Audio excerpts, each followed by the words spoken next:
Today, my guest is Darryl Hensel, and he currently serves as the Chief Deputy Recorder at the Hubbard County Recorder's Office.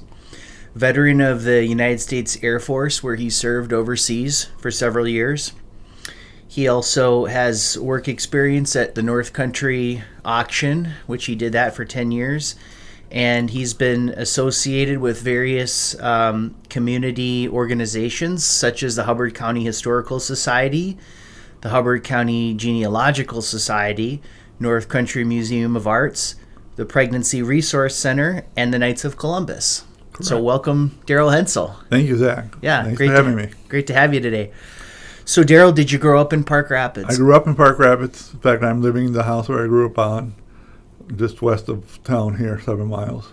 And did you go to Park Rapids High School? Went to elementary school in Osage, and then the rest in Park Rapids High School. Yeah. What year did you graduate? 78. 78. So, what was it like growing up in the 60s and 70s in Park Rapids? I really can't say much about it because I spent most of the time on the farm, so I wasn't in Park Rapids. You don't notice it as much until you look back on it. Yeah. You remember favorite things like King's Drive-In, which is where Subway, right next to where Subway is now. Yeah. Walking there between schools and grabbing a bite to eat. And did you grow up on the farm? Yep. Who was your father? Walter Hensel? Yep. And what kind of a farm operation did he run? We had 80 acres that we had 12 milk cows, and we raised enough corn and oats to feed the cows and hay. So it was a dairy operation. Yeah. And I suppose you had brothers and sisters? I had 5 brothers and 2 sisters. All right. And so you probably grew up doing farm chores and working in the fields and things like that? I didn't do so much in the fields, but cleaning the gutters and feeding the cows. Milking and things like that too? Or not so much in the milking. Yeah. Okay. So let's talk about the subject of genealogical research. Okay. So first of all, what is genealogical research? Genealogical research to me is finding your ancestors and finding about your roots. A lot of people like to know where they came from, what their grandparents do, what did their great-grandparents do. And genealogical research is tracing your history back into time and seeing where you come from. And you touched on it a little bit, but why would someone want to study, or why would somebody want to do genealogical research? Well, there's a couple reasons that most people use. They want, if they have like a particular disease, sometimes that's hereditary, and they want to know which side of the family they got it, and to try to help prevent it going to other members of the family. But most people do it to find out where they came from and what their grandparents and the great-grandparents went through. Why do we end up here in Park Rapids? Yeah, it's like just a curiosity in one sense, but then I think it also kind of gives some sort of context to our own lives. Right. When we understand these things about what's come in the past, you know. So where would a person start? Let's say that somebody wanted to get involved in genealogical research. What would be the first thing that you would recommend that they do? The first thing I would recommend in today's society is join like Ancestry, Heritage, Family Search, where you can put down as much information that you have, that you know, and then you can start tracing it back. Those are all websites? Those are all websites. Okay. So how does that work? Well, like I use Ancestry.com most of the time for my research. And basically to get started, you put in your name, your parents' names, their parents' names, and the dates. And eventually, if you get enough information, little leaves will pop up saying, we have a hint, we can help you with your research. Mm-hmm. And it might be a death certificate that when your great-grandparent died, can tell you where he died and the information about his death. Mm-hmm, mm-hmm. And from that, you can find out who his parents were. You can add that to your tree and work your way back. So how is the data in that website pop? Is it all just user data that just gets shared amongst other users, or how do they get their data? They it started out that way. The users just add the stuff, and other people can feed off of the other users. But the site has a lot of records that has been transcribed and put onto their site, so you can access records. Like the Minnesota Department of Health has sold their birth records information because it's all public information. The stuff that's confidential they didn't do, but they sold all their information to Ancestry. Ancestry has populated all that information onto their site. So I think these records are good up to maybe 1960, 1970. Yeah. You can search for birth records in Minnesota on that site. You say up to 60 or 70, so meaning 60 or 70 going forward or going backwards from 60 and 70? From 60, from probably like 1970 back to 1935. Prior to 35, they now have those records, but those are also in the hands of the Minnesota Historical Society. Because they transcribe those records for the Department of Health. I see. And as part of the thing is they can sell those records at a cheaper price than what most people can, like our office and the recorder's office can. Okay, so Ancestry then goes to these various governmental organizations or historical societies and says we'd like to purchase all of your records, and then there's like a price or a fee that's paid for that. Right. And I'm sure it's a matter of public record what they paid for Minnesota's records. Do you have any idea? I have no idea. I've never looked into it. Okay. What do you think they're worth? They're worth a lot of money. Yeah. But they're worth more to the people as a resource to find the history, because you can't really do anything with it unless you buy a certified copy, and that can only be done through the local offices. Okay. But, So this chunk of data that was purchased by Ancestry was 35 to 70, and if we were to search for genealogical records in that era on Ancestry, what might we expect to find? You would find the name of the child, the name of the parents, and the date of birth, and a county of birth. It wouldn't give you an actual scanned copy of the birth certificate or anything like that. So, but people were probably looking to follow up and obtain those types of records. How would they go about doing that? They would contact the county of birth of the person, and they could purchase a non-certified copy, which would be a photocopy of the original certificate. They can contact the Department of Health down in the cities and obtain that information, but it's easier going to the local county. Yeah. And are birth certificates matters of public record as well?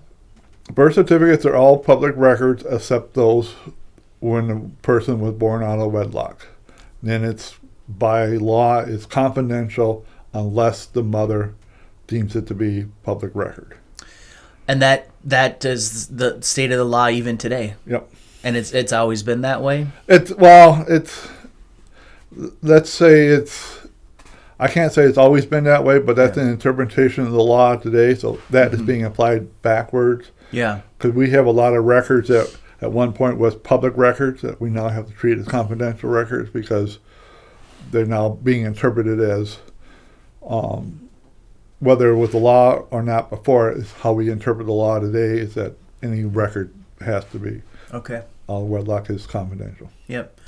So you mentioned I'm a beginning researcher here, let's just say, and I signed up for my account on Ancestry.com. I've put in the name of my parents and their parents, and then you say these leaves pop up. What does that mean? A leaf? When next to the name a little leaf pops up, and the leaf is a hint. Okay. It's a way to build your tree up. Yeah. Or get more information about the person that you're doing.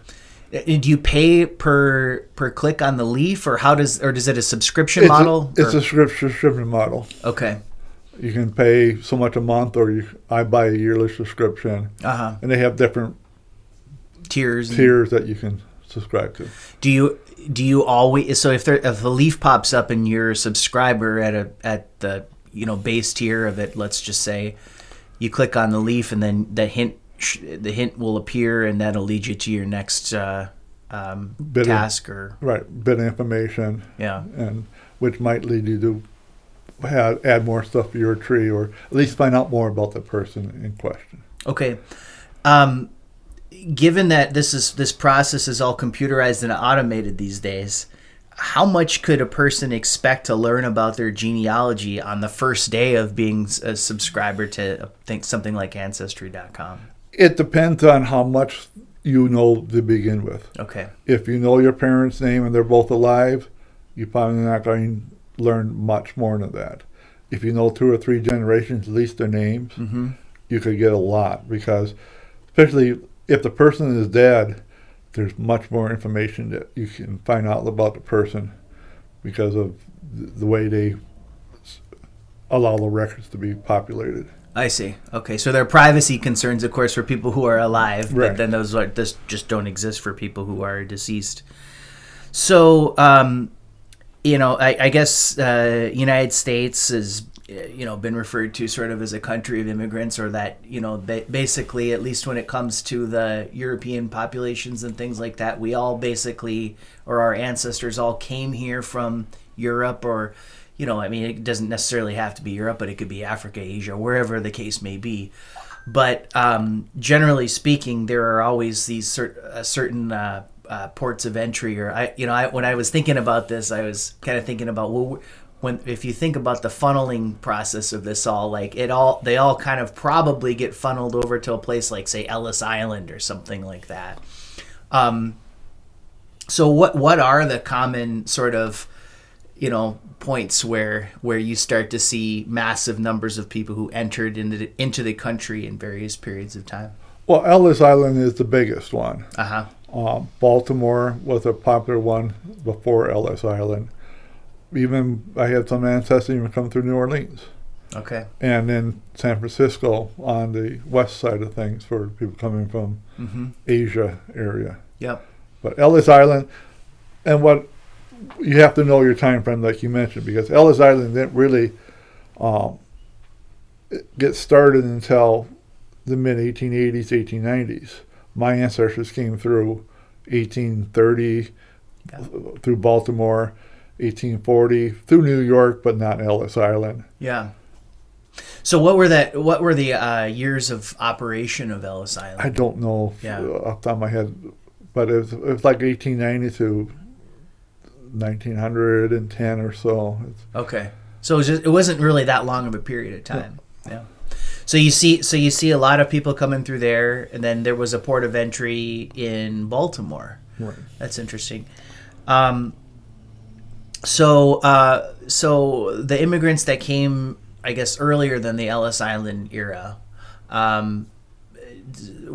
can you describe sort of like what that experience was like, and at that time, or do you have any sort of a historical background on that kind of thing? Well, I read a story from a distant relative that came over in the 1830s, and then you got onto a ship, got in the hull of the ship. Remember, these are just wind-driven ships. Yeah. So it took 3-4 weeks to go across the ocean. And you were basically down in the bottom of the ship, no place to move, no place to go. Right. For 3 weeks. Yeah. It was very tough. Because if you had the money, you got a bunk way up the top on deck. But most people were down the bottom of the ship. Yeah. Just no running water, no sanitary conditions, and a lot of people in that little space. Yeah.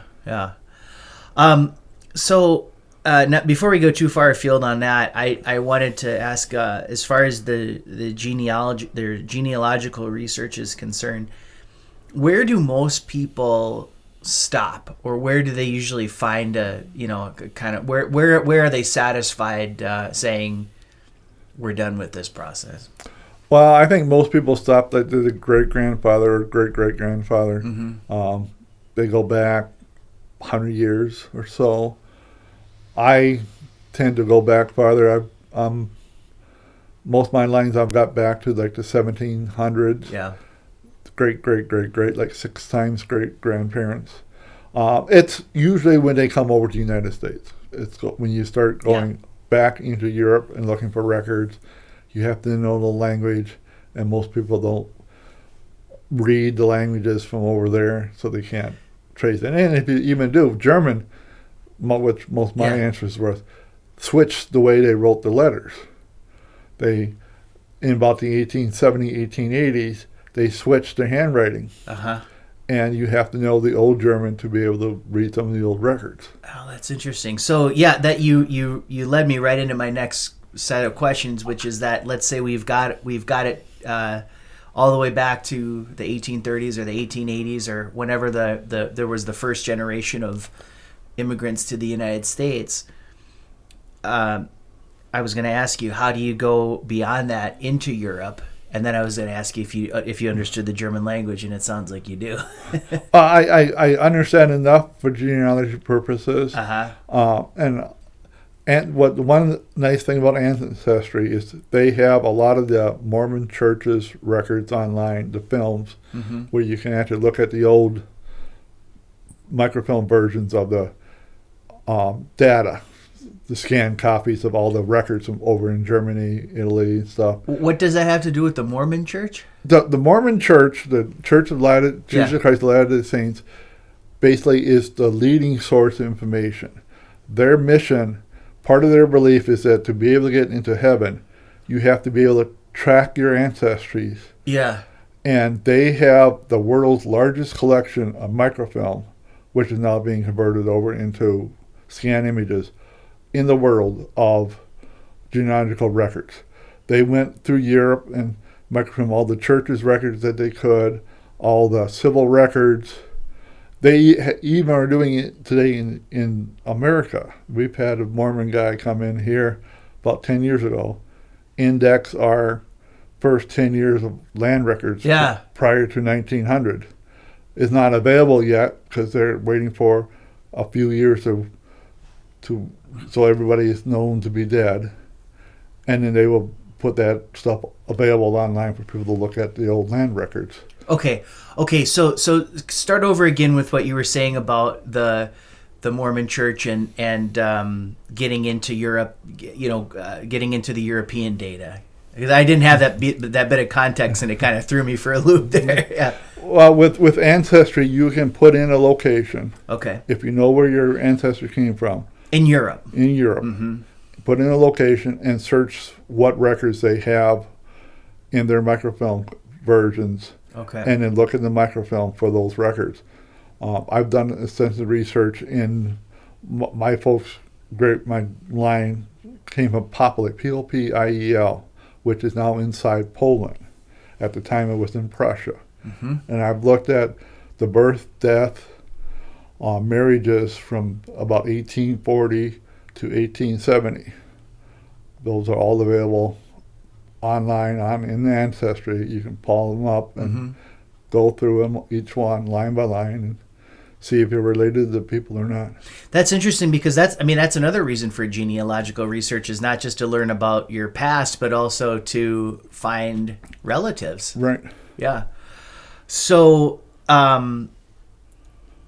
you get it down to a town, and then if you're on Ancestry, you can look up the microfilm, and then you can look at these old records. But then ultimately, if it's in Europe, it's going to be in a European language, and so is that where you really have to have at least a rudimentary understanding of these languages in order to go any further with it?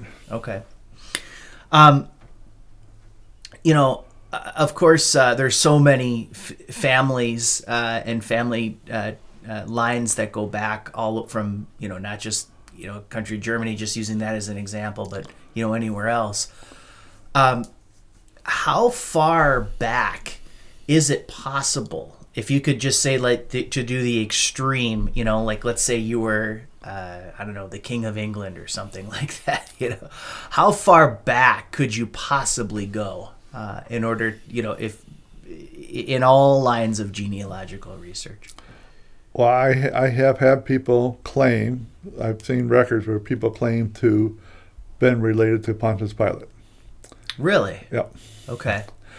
And in England, if you were royalty, there's a lot of lines. You can get back into the mid 800s. Yeah. In most of Europe, what I'm finding is 1600, 1500, and those are mainly using church records. Yeah. The churches were real good at documenting everything. The civil records are not as well kept. And so that kind of coincides with Gutenberg and the introduction of the printing press and all that stuff, right? Well, that's a little bit to do with it, but it's the handwriting and just to be able to find paper that will stay viable for that long a time. I suppose the paper probably it disintegrates after a while. Exactly. It gets to a certain point where if you're talking about a piece of paper that's 700 years old, very fragile, pretty hard to get to maintain that. So, okay, so let's talk about some of the names that you've researched, and I see that you use the term genealogical file, and you said that you've got a genealogical file with about 53,000 names in it. So what is a genealogical file, and what's the significance of having this many names? Well, when I refer to genealogical file, I'm referring to a computer database, which you can have a computer database based on each one of your grandparents or each line that you are researching. I tend to put everything into one file, one database. And some people judge how much work you're doing by how many people you have in the file. Because each generation you go back, you are quadrupling, doubling the amount of people that you could possibly have in your file. Yeah, especially because they probably had bigger families back in those days too, more siblings and things like that. Right, and a lot of people only concentrate on their direct lines. So if you get back to the great-grandfather, you worry about your great-grandfather. You don't worry about his brothers and sisters as much. Yeah. I tend to, when I do it, I do the whole family because I'm looking for all relatives. Yeah. And particularly to see if any of them married into my other lines, to see if we're related on several different axes instead of just one. Yeah. What? So let's start with the name Hensel. I mean, it is your name. Yeah. What is the oldest known Hensel that you've been able to research? The oldest one that I found is Christian, and his wife was Louise, and then they gave birth to Wilhelm. That's when I started the research. He was the one that I was concentrating on. I've just recently confirmed Christian and Louise as being his parents. Wilhelm. Right. And Wilhelm lived in Germany, or what is now Poland. But in that part of that time was Prussia. Right. Right. In the Wilhelm was born in like 1805, and then he ended up having like 15 kids. They all started coming over to the United States in the 1860s, with him coming over finally in 1872. Okay. The last member of the family came over in 1890. So, who were Christian and Louise Hensel? What were their lives like? What were their occupations? I don't have any information on that part of it. Just that they were living in that area of what is now Poland. I don't have any information. Wilhelm was a farmer. The town of Popoli is a mining town, but it basically was started by the Hensels. What research I found, there was a Hensel and another family that started the town of Popoli. And from there, they were farmers. And I'm sure all the kids grew up being farmers. So it's probably fair to guess that Christian was probably a farmer too. Probably, right? yeah. A good bet. Yeah. And why did they come over? Yes. My guess is that they didn't like what was going on in the nation at the time. We got to remember, particularly the Franco-Prussian War took place in the 1870s, 71, 72. And I have found records of Ferdinand, my great-great-great-grandfather, being a soldier in the Franco-Prussian War. Yeah. Whether he actually served or not, I don't know. But my guess is they left so they wouldn't have to serve. Now, these were Napoleonic wars? No, this was a war between Germany and France. Right. But I'm saying, were these? What was the time frame again? 1870. Okay, so this is way after Napoleon. Okay, yeah. okay. Maybe Napoleon the Third or something like that might have been involved. Mm-hmm. It was a fight over the part of France. That's the Alsace-Lorraine region there. Yeah, that's been fought over several times, and that's what this was about. And this would have been before there was a country of Germany, right? I Right. mean, there was Prussia and different smaller states, but they all had the German language and culture, and then eventually they all coalesced into what we now know as Germany. Right. And that I think occurred closer to the start of World War I, if I'm not mistaken, right? So at that time, was Prussia a kingdom? Yeah, it was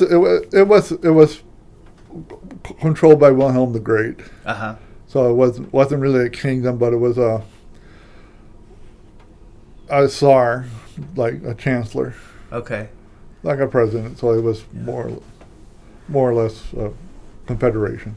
And you don't have any direct evidence of this, but your best guess or what you've come up with is that they didn't like the politics at the time and wanted a chance to kind of get a fresh start somewhere. Right.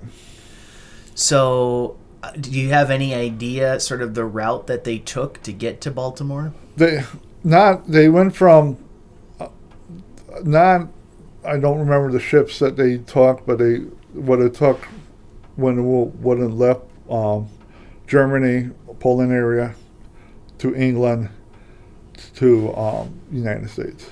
I think they came in through New York. Came in through New York. Okay. Mm-hmm. Mm-hmm. And from New York, they went to Wisconsin. Half the family went down to Iowa. The other half came up north here to Park Rapids area. And they were letters back and forth that says they were complaining down the half that went to Iowa that they had nothing to burn but corn cobs and dog manure. That's how they heated their house because there was no trees down there. Yeah. And the other half said, up here, we've got plenty of trees. Come on up here. So the other half came up here. Half settled in the Nevis area. Yeah. The last half settled in the Osage area. Okay. Do you have any indication as to why they chose to come first to Wisconsin and then to this area versus anywhere else in the country? My guess is that Wisconsin with a lot of German people, and when they came over there, it was already getting full. There was promise of land up here, which at the time Hubbard County was just being formed. Mm-hmm. There was plenty of land to be had, homesteaded. You could get 80 acres just like that, just by homesteading it. Mm-hmm. And when I visited Germany, it's just like here. It's just the natural trees and the lakes. Yeah. So it's just like back home. Yep. Probably not quite as cold, but similar though, I suppose, right? So you said at that time Hubbard County was just being formed. Was it Minnesota statehood was 1858, I believe? 1858, right. So how soon after Minnesota achieved statehood was Hubbard County formed? Hubbard County was actually formed in about 1873 was when the first surveys were done. Yeah. And that's for the lower half of the county. The upper half of the county was formed later on. The county itself as it sits today was finalized in about 1895. Okay, so that's where it got its final boundaries. Right. And so there were already some Hensels here before the county had actually been formed. The Hensels, the first Hensels came up here in the 1880s. My line got up here in 1890. Okay, so when you said some of them came through in the 1830s, so some of them were in Wisconsin for a while, and then they came into this area. Well, the 1830 was a different line. That wasn't the Hensel line. That was on my mom's side. The Hensels came over in the 1850s to 1860s, 1870s. Okay. So they got here then almost simultaneous to the time. So as long as there's been a Hubbard County, there's been Hensels living here. Right. What are some of the other names, family names that still persist today that were around that time? The other family names in the area that persist. Well, you've got the Ripleys,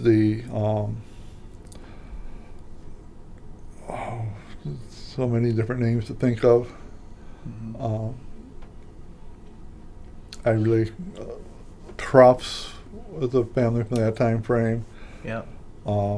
Manloves would be another one. Let's see who else is. I'm sure there's a lot of people who have survived their generation that they may not have the family name from back then, but are relatives, the people who came over at that time. Yeah. I mean, and those are all recognizable names, to this day, somebody with one of those names. Yeah. So, this is just a tangential question, but do you know anything about Cass County? Very little, but some. I'm just going to ask you this because you might be the person who knows this. Why is Cass County shaped the way that it is? Well, I think there's two reasons. One is the lake, Leech Lake, takes up so much ground. The other is the Indian reservation. Okay, all right. Because it's so much reservation land that when they surveyed it, they tended to go more by population and where people were living. Yeah. And there was so much open ground over there because of the reservation. Okay, all right. Enough of that digression. That just thought occurred to me. So, what's the strangest discovery you've ever made while conducting genealogical research? Well, I can't say it's the strangest, but one of what I had to laugh about is I had a line come through Ohio, the Hemingardens, my mom's side. One of the relatives in the 1850s thought his land was haunted. And so he decided, well, I can't do anything about these ghosts. I'll give it to the nuns so they can start a convent there, and they can handle the ghosts. And so he gave his land to the nuns. They started a convent there. In Iowa? Ohio. Oh, Ohio, okay. So he thought that would take care of the problem with... Right. Okay. Any other interesting discoveries that you made along the way? Maybe some famous relatives that you had or anything like that? Well, one that I laugh about is I can tell everybody that my ancestors came over on the Mayflower. Ah. Everybody thinks that as soon as you say that, it's the one that came over in 1620. Right. It's not. This line came through the Mayflower in the 1840s. Uh-huh. But still, they came over in the Mayflower. Was it, a different ship with the same name, yeah.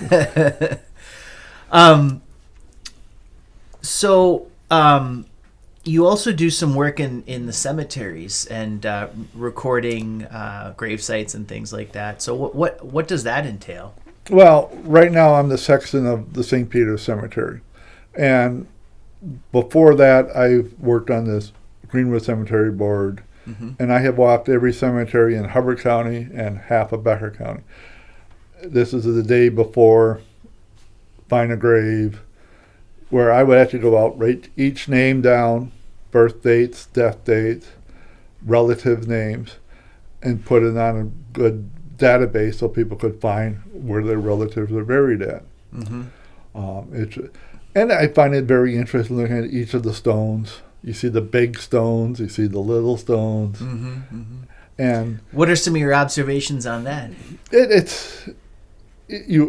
Knowing some of the people, like if you go to Greenwood Cemetery, you got Rice, which is one of the founders of Park Rapids, mm-hmm. Big, high obelisk mm-hmm. sticking up there, and you got others that are just a small little plaque that they may or may not have had any money, but that's all they had was for a little plaque. So a lot of people try to remember their families, putting a huge monument to them. Others just simply want to show where they were. Right. And so where do you keep, where I guess you said before Find a Grave, so I don't know if the data it overlaps, but where do you keep your data if somebody was going to be looking for it? I right now I have it all just on my computer. I've got maps like of the St. Peter's, and I have a map that the church has a copy of. It's all on an Excel file. I don't put anything online. I used to. When the Hubbard County had a very active genealogy society, we've had all this stuff, all the cemeteries on that site, along with, I created a death list, a birth list. That was all on that site. That has now been switched hands so many times that I don't know how much is out there anymore. Yeah. Because Find a Grave, where you can actually get pictures of the headstones and stuff, has basically replaced a lot of the earlier work done by people. Yeah. So you mentioned the Hubbard County Genealogical Society. So is that still an active group? No. Okay. Yeah. It was active for about 10 years. But genealogy is a very small group of people. Everybody wants to learn about it, but nobody wants to do the work. Yeah. Isn't that true? I mean, I hate to say it, but especially for other people, everybody concentrates on their own stuff. Yeah. I love to do work for other people, but they don't. All they concerned about is, well, who was my grandparents? Yeah. And that's where they want to stop at. Where I tend to, when I walked into the cemetery, I did the whole cemetery so people could find their stuff. That brings to mind this quote that I heard from a famous, I think he was like a Mr. Universe or something like that. He said, "Everybody wants to be a bodybuilder, but nobody wants to lift a heavy weight." So true. Yeah. So, you're currently working at the recorder's office, and that now we're talking about real estate, right? Right. So, how far back do the land records go for Hubbard County? Back to the beginning of time. Okay. Yeah, Genesis 1. we got records back in the 1880s. When Hubbard County was formed, we got all the records that the land that was originally in Cass County got shipped over here. But any deed, mortgage from when the county was formed to the present is available through the recorder's office. And how were the conveyances recorded before the formation of Hubbard County? But after the statehood, but before the formation of Hubbard County? Well, the counties were always part of another county. Once people were able to move into an area, they got added to a different county. Like, we were part of Cass County for the longest time. Okay. And then once we have enough people that wanted to petition to become a county, that broke off from Cass County. All the records from Cass County got shipped over to Hubbard County for safekeeping. So you said there was a petition would have to be filed for the formation of a new county. Right. So who spearheaded that for Hubbard County? Was it Hubbard? No. I don't remember the names of I think Jay was one of the names of the people. Mantor was another popular name that was involved in the process. Mantor was more the Hubbard area. I don't know. I have never looked into the actual petition that was filed, but they had to request a new county.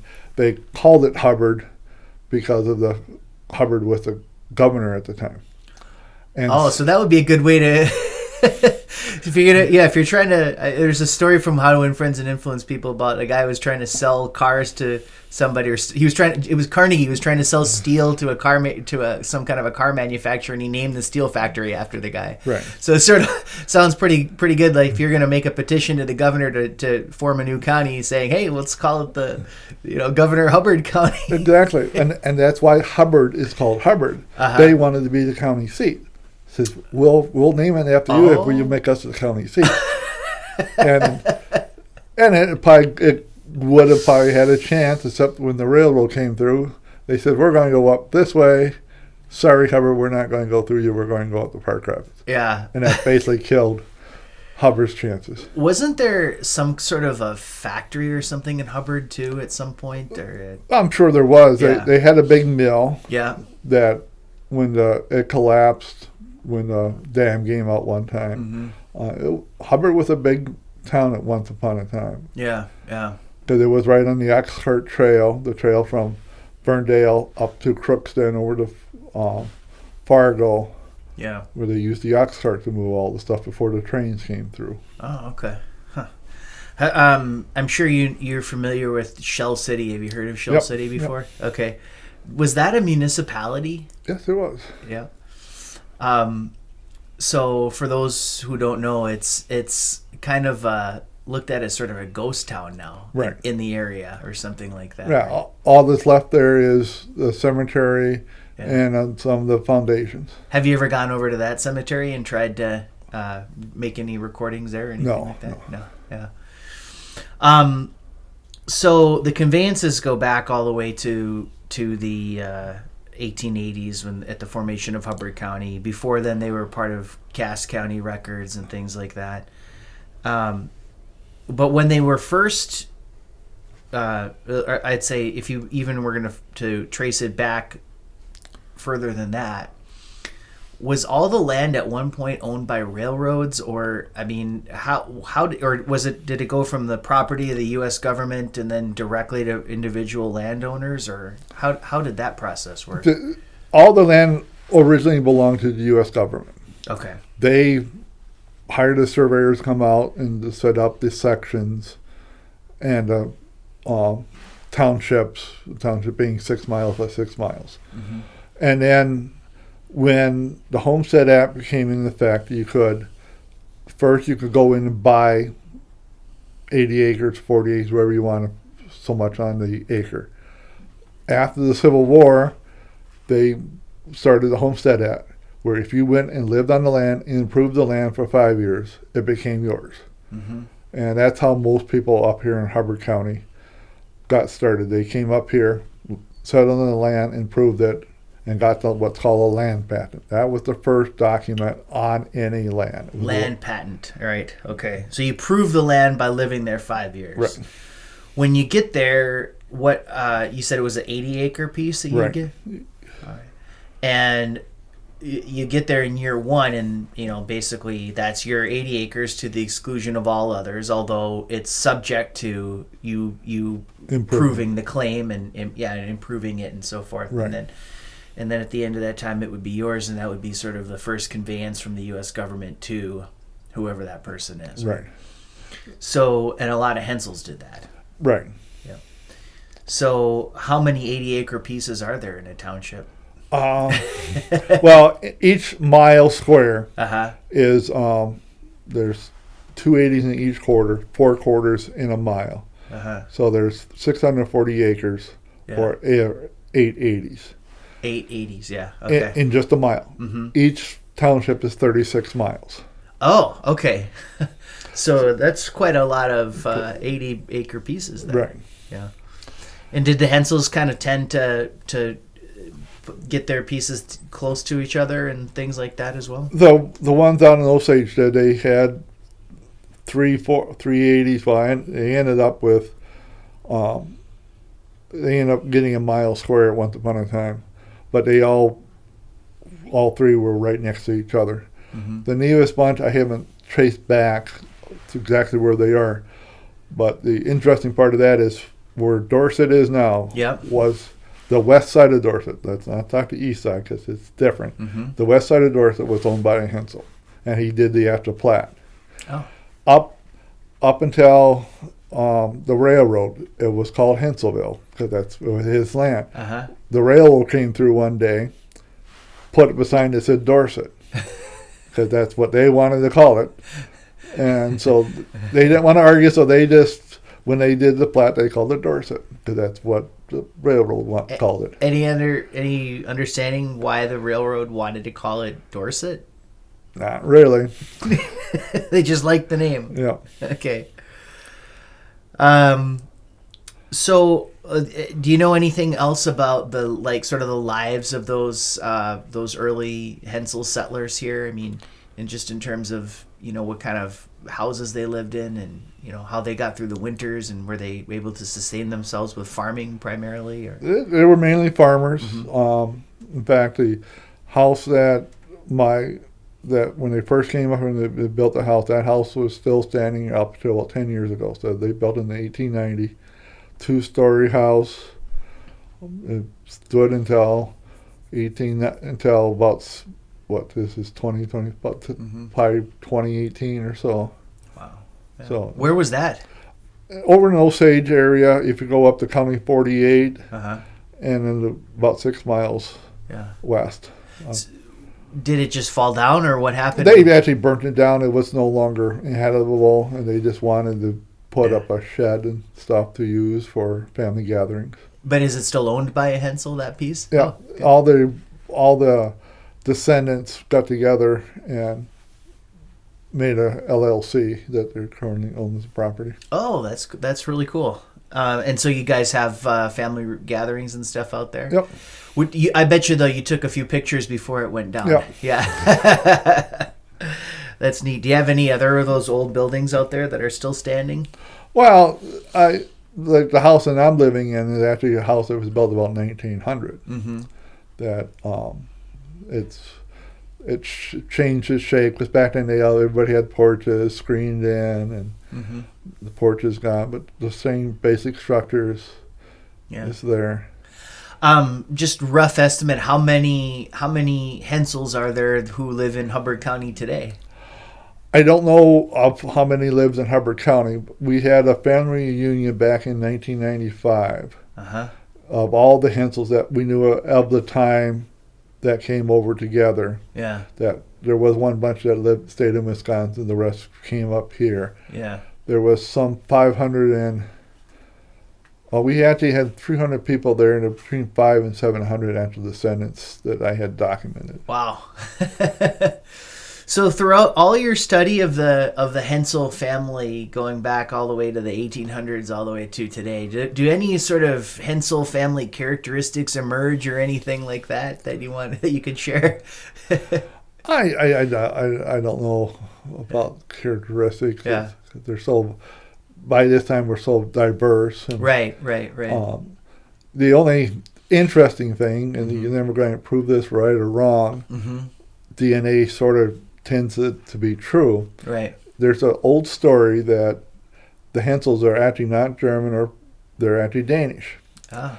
He was a Danish prince that got kicked out of Denmark at some point, and moved into Prussia, and then we're descended from that line.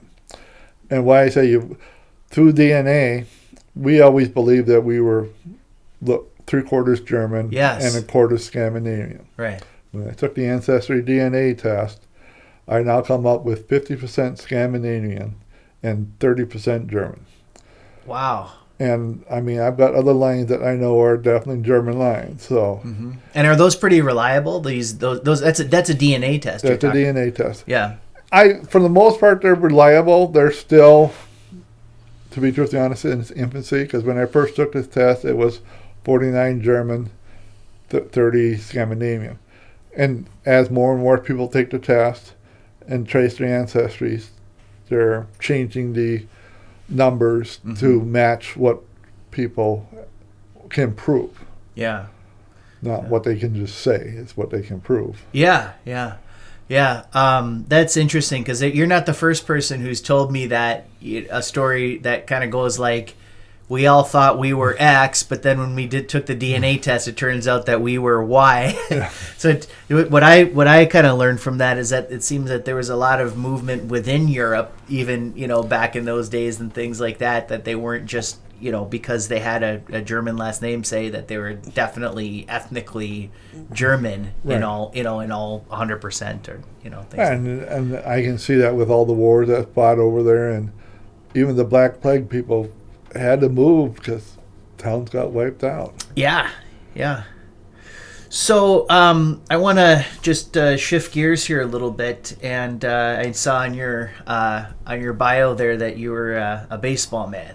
So yeah, and I also love baseball. But so what was did you play when you were a young man? I played when I was in high school, and then once I got down to high school, I coached Little League here for 4 years. That's how I paid for my college, was coaching Little League. Oh, They paid you for that, huh? Yeah. I don't know if they get paid today for that, but Not too much. No. Yeah. But then we didn't have the teams local. We actually did traveling stuff and yeah. You know, baseball. There was a time when I think, what was it, baseball, horse racing, and boxing were the three biggest sports in the United States, and now things have changed. But baseball still does remain pretty popular.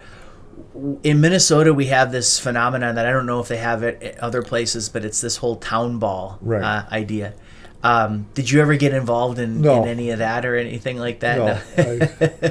I knew about it, and when I was growing up, Park Rivers had its own ball.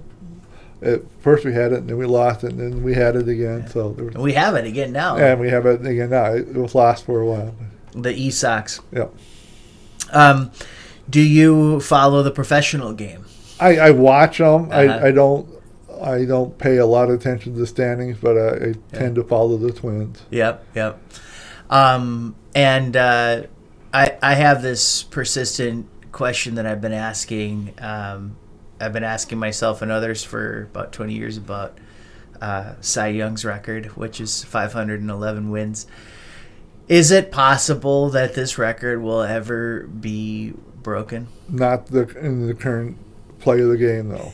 They rely too much on relief pitchers. They're only looking to get 5 innings out of the starters, and so you just cannot see a possibility that this could ever happen. No. Yeah.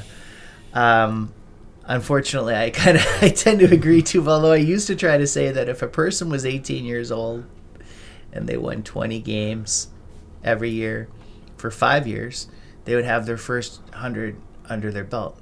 They would be 23. Then all they would have to do is win 20 games for, I think, another 20 years or so, and they'd easily have it. I don't know if I did the math right on that, but you don't see 20-game winners anymore. No. The pitch timer.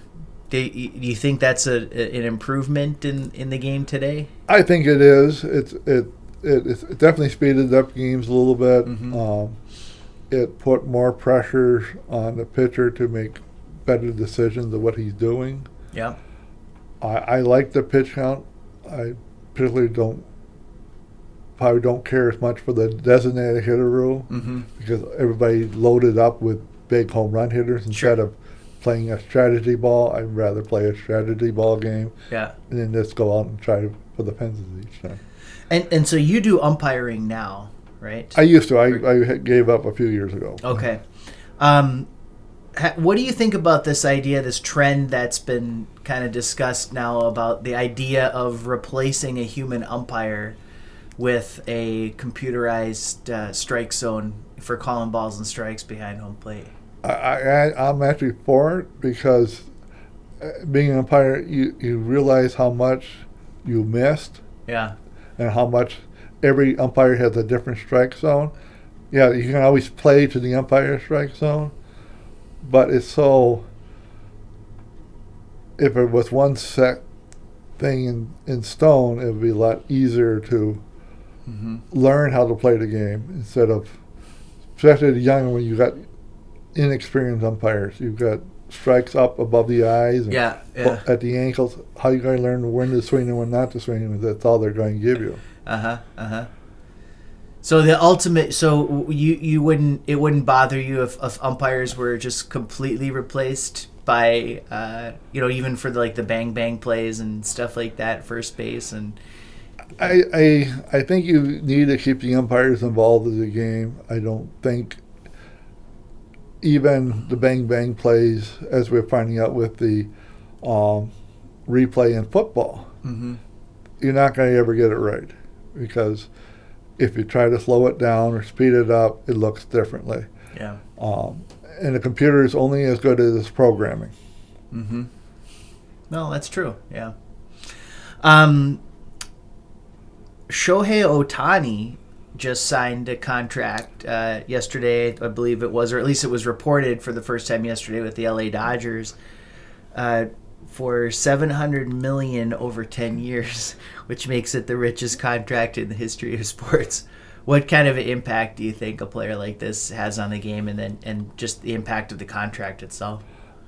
He's a good player and will definitely help them out. But paying him that much money is ridiculous. All you're doing is creating an elite society of people, and it's raising the tickets up to the fans. You're going to lose the fans because you're going to have to keep raising the prices up, and it's going to hurt the game in the long run. What do you think about the future of baseball and the popularity in light of stuff like that? I think the popularity has been waning, and it's going to keep going down. One, the game is too long,